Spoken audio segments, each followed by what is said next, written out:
the program and do not necessarily reflect the views and opinions of FRC Media, Bristol Community College, or the City of Fall River.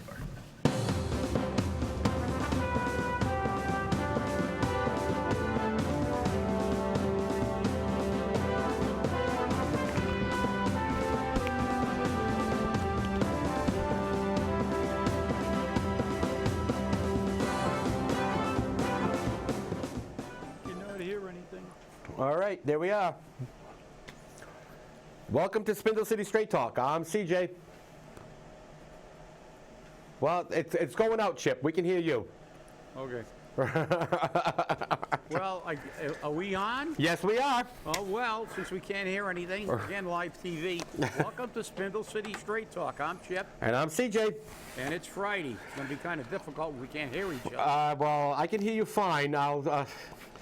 We'll get the speaker fixed for you in a second. So, it's always lots of fun around here. Our station manager just walked in to adjust the speaker. Ranger. There you go. Thank you. There we are. We're golden now. We're golden. So obviously everybody knows about the entire mess that occurred yesterday in the city of Fall River. The political bombshells dropped all over the place. And, you know, we have a lot of the data here and a lot of the information. And it's interesting because this has been going on for a long time. So the first thing I want to get right out of the way is, let us all remember, these are allegations.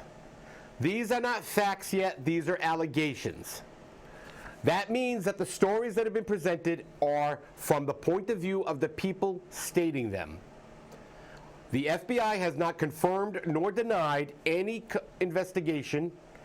HUD has not confirmed or denied any investigation, and they would not. And I'll make this. Send out a memo to the people they investigate, like when they investigate cartels, they don't send them like 30 days notice that they're going to begin an investigation? Yeah, you know, it's. Oh, okay, all right. Yeah, but for Fall River politicians, they send out a 6-month notice. It says, notice to shred. But, you know, the interesting thing is that, you know, Frank Marchione, president of the Fall River Office of Economic Development, or as we like to call it, Economic Destruction, to the full board. It's a 5-page letter, or 5-page speech. I'm not going to read the whole thing. But he says that in an effort to explain to you that we did not arbitrarily nor hastily seek counsel, please allow me to provide you with a brief statement regarding the facts that led us to this decision. Without notice and in the 11th hour fashion, the mayor put forth a drastic effort before the Redevelopment Authority and City Council to revamp FROED, namely establish a city office, request that the Redevelopment Authority terminate its administrative service contract with FROED, divert community development block grant funds from FROED to his Economic Development and Tourism Office. Despite his failed attempt to convince the RDA and City Council, he has not abandoned this ill-conceived plan nor considered a viable compromise set forward by our committee. Continuing this saga, the mayor has again requested that another RDA special meeting be determined that the full board must be made fully aware of this activity. With that said, please be rest assured that our office procedures are in strict compliance and our staff is beyond reproach regarding this matter. Now, he says, it is our reasonable belief that the mayor's actions, as reported to us from various sources, would not appear to be in the best interest of the city of Fall River and its business community. We would be remiss to note that the mayor's reported actions conspicuously ignore long-standing and extraordinary cooperative and successful relationship between the Redevelopment Authority and FROED dating back to 2000. The successes between the RDA and FROED are numerous and include, amongst others, and I'm not going to get into that, what the successes were. But one of the things that he says is, on the most serious note, the executive committee has also been informed by a staff member with first-hand knowledge that there is an ongoing FBI and HUD investigation within the city. The investigation is focused on Sno-Owl and on HUD-directed funds for a business grant and the City of Fall River branding campaign. This information was collaborated by the FBI and HUD agents requesting documentation regarding the investigation. In addition, according to information that cannot be discussed in open session, the mayor believes that FROED is the source of the investigation by leaking information to the FBI, HUD, and the Herald News. You know, the statement, by leaking information, kind of gives you the impression that somebody wants to hide something. Because if this is above board and beyond reproach, then it's not leaking information. And the whistleblower statutes, both state and federally, would protect whoever's giving that information. Well, as you said, some of this stuff right now, as they're, I don't even know if they rise to the level of an allegation right now. Basically, they're saying that there's an investigation. That's just kind of an opinion. They may think of it. The allegations more lie with the fact that I don't see, realistically, from my perspective, what we do know is, and it's not an allegation, that somebody invested $80,750 in Sno-Owl. Right. So that's not an allegation, that's a fact, because the individual has the check to prove it, and some of these other numbers that were, they're corroborated by the individuals who supposedly were asked for this money and or donate, gave money. So that's the issue. But all the rest of the stuff as to whether things were legal, whether it was appropriate, whether jobs resulted from this, those can rise to maybe an allegation. Well, one of the things that the mayor said, in constant defense of his business enterprise, is that Sno-Owl, which is an app only available on Apple, and during the election cycle, we had actually proven that a lot of the data from Sno-Owl was generated not because of actual clients, but because of what we call farming or data mining of information off of Facebook and other social media sites. And accordingly, it really wasn't making a lot of money. But the mayor turned around and said very clearly that it is a patented app. It is a patented software. So, of course, anyone can check this out. So what does CJ do? He's got to be an idiot. CJ goes to the U.S. Patent and Trademark Office and runs a quick search on Jazel Correa, Sno-Owl, 104 Business Academy, and guess what?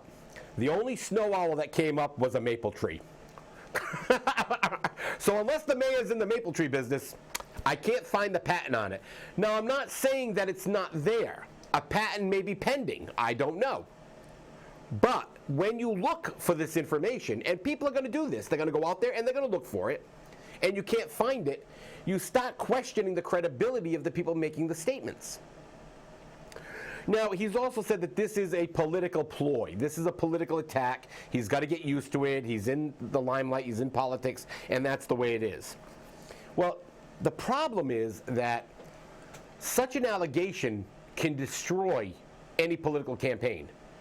And when you try to defend it, the old mantra comes to mind, methinks thou dost protest too much. Yeah, well, Labarde may be true, but as you said, but this does raise a lot of questions, and it's not only, and obviously it's going to have political fallout, but it's about, were these businesses practices above board, and it reflects on the ability of someone, and in reading these articles, they said they invested this money and got nothing in return. Right. So, you can look at this and, everybody has a different perspective. Obviously, once they go and thoroughly investigate this, and everybody should hold their opinion as to whether it was, because, there's the big difference between something being within the law, legal, and really being ethical, because the law allows a lot. We'll get into that later on about what the lawmakers in Boston are doing about divulging information, but it's within their rules. Well, you have to reserve that. But from my perspective, this kind of shows that, it's what I get from this, without even determining whether it was legal or illegal, it kind of goes along with the way he's running the city. Right. The taxpayers are paying a lot of money, and we're getting nothing for it. Exactly. Those people invested a lot of money in Sno-Owl, and they got nothing back. So if you measure businesses and governments by their efficiency of delivering profit to a business and services to people, obviously he hasn't got a good track record, whether No. it's in business or in running the city. we see more and more taxes and less services and more huge pays. And so that's, this whole thing is, everything right now is at the speculative stage. Yeah, but you know, a lot of noise about a lot of things, but the only thing we do know is people gave him money, and whether what was done with that money, the jury is still out on, and whether there's going to be anything else to come of it is still out there to be heard. But as I said, when I look at this, and I try to put things in, you know, if you learn from, you know, the old saying, you know, you've got to look at the, you know, if you want to see how a horse is going to run, you look at his race record. You know, they normally are pretty predictable. That's why they have favorites and long shots. And obviously, as was covered, and CJ did in-depth study on all his businesses, most of them were not very successful. And so whoever invested in those businesses didn't realize a profit. But when you get into government, you never have to worry, because they never fail, because the taxpayers just keep paying. You know, it's kind of like they say, you know, doctors bury their mistakes. Well, politicians tax away their mistakes. So that's my perspective on this issue, and we'll see what plays out here. And, you know, saying that, you know, and then again, name calling again. Let's look at the facts. The only facts we have here are is the money. The money that was given to him has been corroborated by the people who gave him the money. But then what happens, as usual, in our society, they begin to call, you know, now it's, the argument has become name calling. Today he called Ken Fiola a bully. And, right. And he said that people outside the community. Well, you know, people call people a lot of names. That's right. But you've got to realize that this is why I don't like labels. And you know, as Lao Tzu once said in the Tao Te Ching, if you worry about what people say or think about you, you'll always be their prisoner. You know, the fact is, when you're the winner, you say, I won because I was on the right side. This was a just cause. When you lose, you say, that guy was a bully. If you're on somebody's side, they're tenacious about an issue. If you're against them, they're pugnacious. Right. So these things are virtually totally meaningless. The fact is, you know, it's like war. You know, it's not, nobody wins or loses a war. At the end of a war, it's who's left, not who was right or wrong. That's right. It's who's left. Because always remember, the victor writes history. If Hitler would have won World War II, we would be singing Deutschland über alles right now. So the fact is, and he would write history. So this stuff of name calling, stick to the facts. Just as I would expect that whoever wants to present this, continue on. Let's see what happened to that money. Let's have proof. Let's get to the truth. And as Malcolm X once said, I'm for the truth no matter who tells it. Right. I'm for justice no matter who it's for or against. So, you know, that's the thing. Let's let this thing, let's let everything come out. But you see, that's one of the problems that we've always talked about on this show, CJ. It's about the fact that government never is transparent because they don't want you to see what they're doing. Exactly. They don't want you to see. And later on, when we get to what they've done at the State House, again, we see what's happening. It's like the government on the health care. They want to tax. They want to be able to charge more to people with pre-existing conditions, except Congress. Right. They exempted themselves. So it's screw you, United States of America. You know, not even a taxpayer. Children, elderly, retirees, working people, screw everybody. Except us. We'll protect ourselves. And that's what's wrong with government. Screw you, taxpayer! You know, and this is the problem. There's no transparency. You know, and you know, we as voters and we as taxpayers should not ever again settle for findings of no findings. But that's what we always get. That's right. That's what we always get. Everybody at the city and any city councilor does not press for full accountability when there's a screw up again shouldn't get your vote. The fact is, we have never determined, or nobody ever suffered any consequence for the 22 windows. Nobody suffered consequences for screwing up legal process. What's the name of that thing we had there with they appealed it and they knew they were going to lose? Oh, the energy lawsuit. Dominion, yep. Yeah, and you know, this is the kind of thing. And then when we have the city administrator going in front of city council saying, we're going to appeal it, but the school department, we're probably going to lose, but we're going to appeal it anyway. That's saying, well, we don't care how much it costs us to appeal it and how much we pay these attorneys to appeal this stuff, because it's not our money. You know, we can't continue to do this. That's the reason we're in the condition we're in, you know, and fiscally, and there has to be transparency. We can't allow, you know, the only people that are exempt are the politicians, and they can do all the damage they want, and they're never held accountable. But some poor clerk at City Hall who says the wrong thing gets fired tomorrow. But somebody is grossly negligent, but they're a administrator, nothing happens. So, you know, this is an issue that we're going to be talking about for a very, very long time. I have a feeling, because once you open that Pandora's box, I'm sure a lot more is going to come flying out. Well, you know, I mean, Joe Good and I have been speaking about this issue for a while, and I was wondering how long they were going to sit on it. But it's Dr. David Cabaceres who verified the donations. And if you remember correctly, Carl Garcia, under sworn testimony, confirmed that he gave Jazel money. Yep. And then there's allegations, again, I'm saying allegations, that another official who got a job in the city gave Jazel money, and he was given that job to pay him back. Now, when you have all of these allegations lining up one on top of the other, the one thing that I've learned in Fall River is that the rumor mill is based on fact, or at least some portion of fact. And with that, we have to understand that it's not always, it's a lie.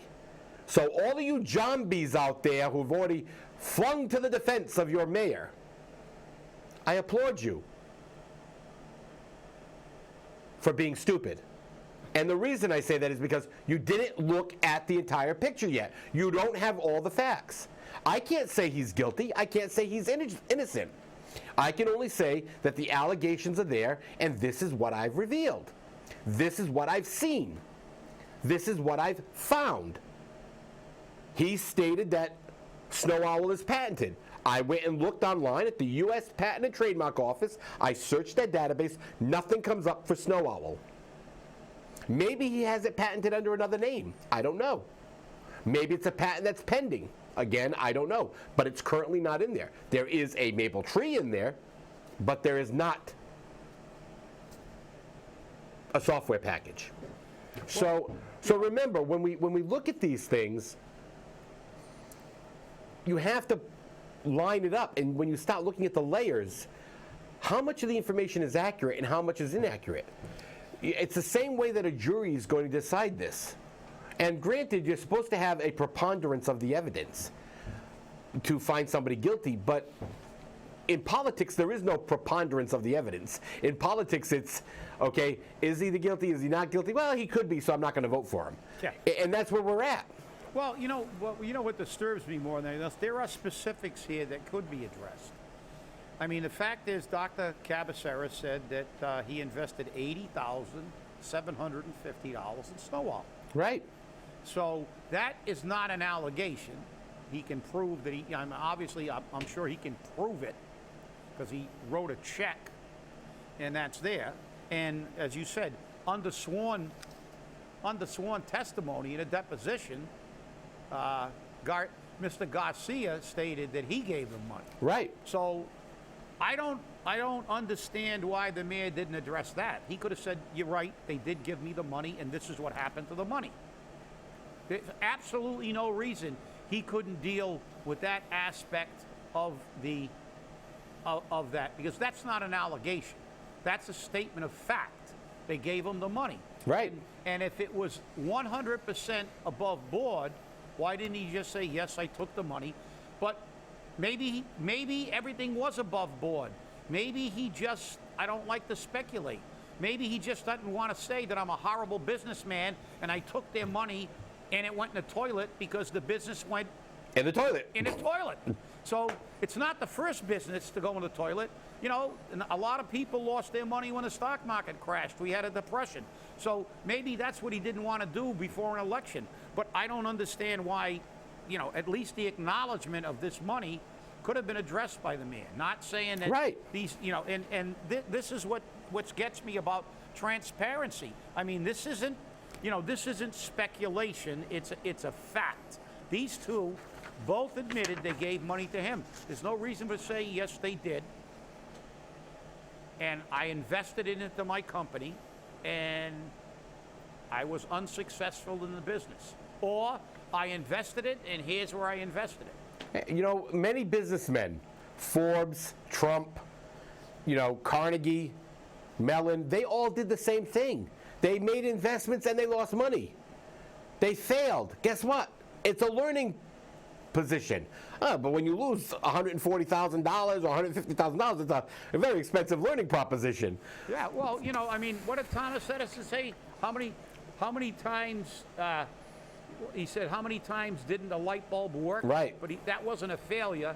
He said it was just like, you know, 100,000 attempts before Right. my success. Exactly. So, you know, but that's what I'm saying. It's not anything that, to me, if this is above board, as he's saying, why didn't he just say, yeah, you're right, they, you know, but as I said, I understand the political implications. It's hard when you're running for mayor and want to convince people you can run a city that you have to admit that you didn't do really well running a business. Exactly. So, but that doesn't change the fact that that's, in my opinion, what should have been done.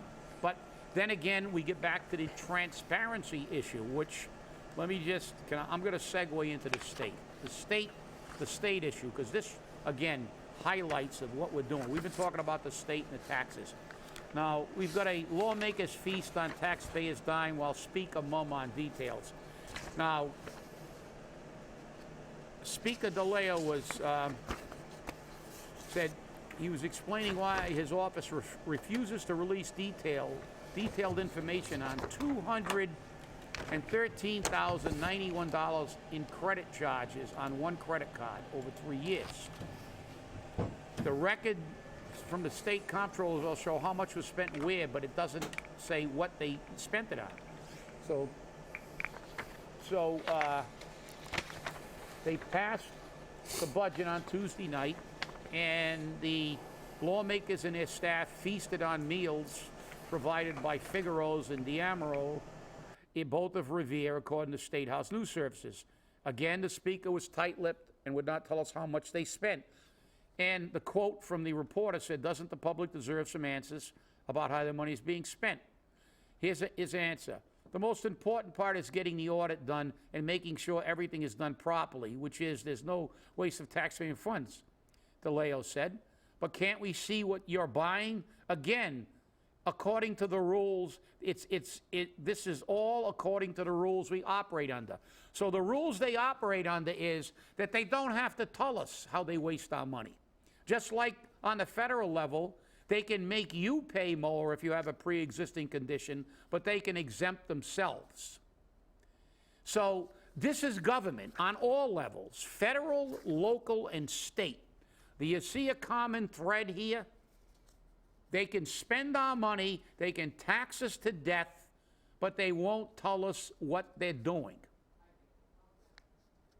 I think the comment from Representative Shauna O'Connell from Middleborough Lakeville was very clear. The public should absolutely have access to that information, and to say that these are the rules we operate under.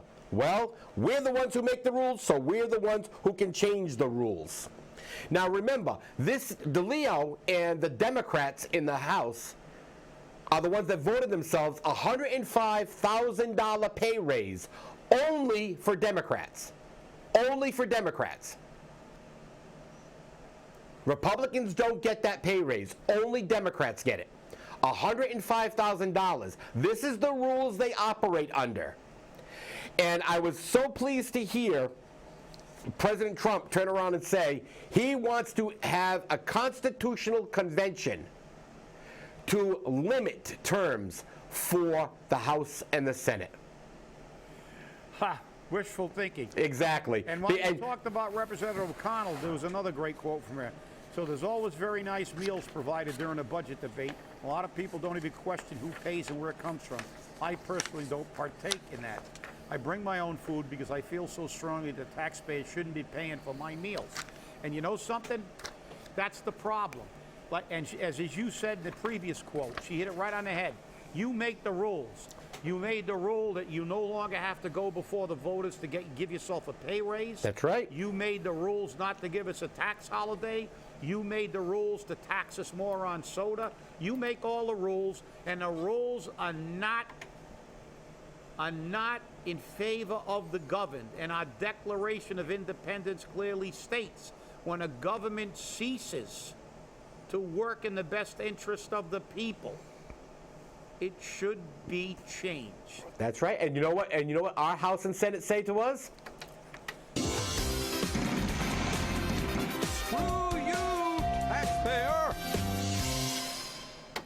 You know it's a difficult show when you get that twice. That's right. We should play that for a half an hour intro, because when we're talking about, like I said, when we begin to talk about, especially at the budget, when it gets budget time, whether it's on a state level or local level, it's like they hide half of the stuff. And like I said, hey, look, I'm sure if you pull up online the menus of Figaro's and D'Amelio's in Revere, I'm sure they're both high-end. You know, they're not getting grinders. You know, they're not getting hot dogs from Graham's. Yep. Or grinders. But you know, here's the thing. The Democrats voted down a state holiday on sales tax because they can't afford it. They can afford a $105,000 raise. And remember, our delegation, Alan Sylvia, Paul Schmidt, Carol Fiola, Pat Haddad, Mike Rodrigues, are all Democrats. They voted down a state tax holiday because they couldn't afford it, but they could afford the $105,000 raise. They're trying to add a sugar tax on beverages because they can't afford it because they need more revenue, but they can afford the $105,000 raise. They overrode the veto from the governor on the $105,000 raise because they could afford it. But the revenue stream is so short that we may have to look at 9C cuts, which is local aid. So are you seeing the duplicity in these statements? Are you seeing how we don't care as long as I get my $200,000 plus a year job, which is supposed to be $60,000 for the state reps? Well, remember one thing. This, again, what does it always bring us back to? My buddy Milton Friedman, if you give the government the Sahara Desert, we'll run out of sand in 5 years. They have absolutely no regard for the taxpayer, absolutely no regard for the working people in this state, and they have a total disregard for any kind of fairness. And I'll tell you, if you're not angry today, when's your wake? Because you got to be dead at this point. Have a good weekend, everybody, and remember, stay angry and look into what's happening in your community. Be well. Yeah.